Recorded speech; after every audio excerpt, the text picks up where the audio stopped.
ان کا سوال ہے، قرآن مجید میں تصویر کشی کو حرام کہا گیا ہے، یہاں پر جو ویڈیوگرافی ہو رہی ہے اس کی اسلام میں کہاں تک گنجائش ہے؟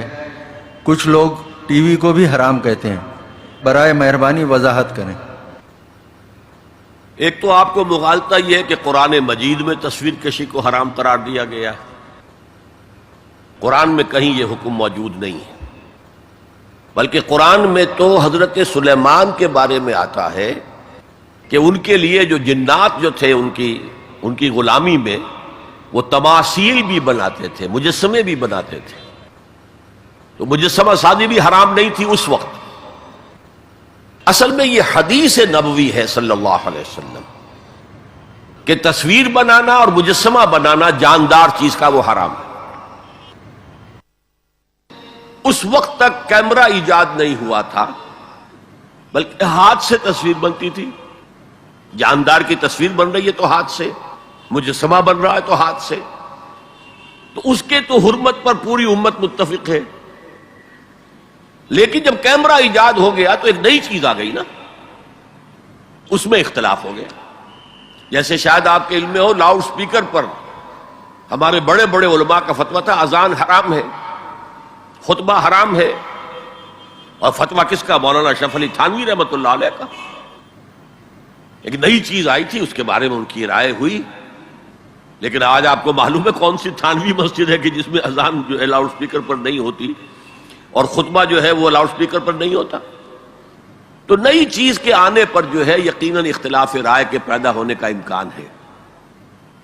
عالم عرب کے تمام علماء کا تقریباً اس پر اتفاق ہوا کہ چونکہ اس میں ہاتھ کا کوئی عمل نہیں ہے، یہ عکس ہے، یہ جائز ہے، علی الاطلاق جائز۔ اس سلسلے میں آپ کو ایک لطیفہ بھی سنا دیتا ہوں۔ پاکستان میں ایک علماء کی کانفرنس بھی ضیاء الحق صاحب نے کروائی تھی، پوری دنیا سے علماء آئے تھے، کراچی میں کانفرنس تھی۔ عبد الفتاح ابو غدہ رحمت اللہ علیہ بہت بڑے حنفی عالم تھے، عالم عرب کے حنفی عالم بہت بڑے، عبد الفتاح ابو غدہ۔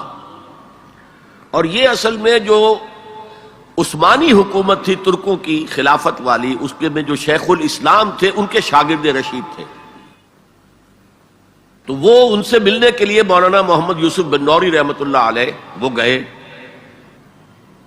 تو ساتھ ہی دعوت دے آئے۔ وہ تو ہوٹل میں جا کر ملے، ساتھ ہی کہا کہ ہمارا وہ دارالعلوم ہے، وہ بھی آپ ذرا وزٹ کر لیجئے، دیکھ لیجئے۔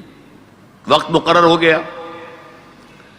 اب مولانا نے بھی اپنے کچھ لوگوں کو بلا لیا، جن میں ان کے داماد مولانا محمد تحسین، ان کے بڑے داماد، سب سے بڑی بیٹی ان کے گھر میں تھی، وہ بھی تھے۔ انہوں نے یہ واقعہ مجھے سنایا ہے، یعنی یہ نہ سمجھیے کہ یہ کہیں ادھر ادھر سے سنا ہوا بات ہے، ایک ایسا شخص بیان کر رہا ہے جو اس میں موجود تھا، اور جو مولانا بنوری کا اتنا قریبی رشتہ دار تھا، ان کا داماد، کہ یہ اب انتظار کر رہے تھے کب آئیں، تو اطلاع ہوئی کہ آ رہے ہیں، آ گئے تو نکلے باہر ویلکم کرنے کے لیے، دیکھا کہ وہ ایک کیمرہ لٹکائے ہوئے چلے آ رہے ہیں۔ اب یہ انہوں نے محسوس کیا یہ اتنا بڑا عالم دین اور یہ کیمرہ، جیسے عام جو ہے لوگ لڑکے بالے لیے پھرتے ہیں کیمرہ، تو وہ اس طریقے سے وہ کیمرہ لیے پھرے۔ لیکن کیا کہیں، مہمان ہیں، کچھ کہہ نہیں سکتے۔ آ گئے، بیٹھ کر انہوں نے اپنا کیمرہ کھولا اور کہا ذرا ٹھیک ہو جائیے، سورہ اجتماعیہ، میں چاہتا ہوں ایک اجتماعی تصویر ہو جائے گروپ کی، سورہ اجتماعیہ۔ اس پر چیخ پڑے مولانا بنوری، حرام حرام حرام، یہ ہم نہیں کریں گے۔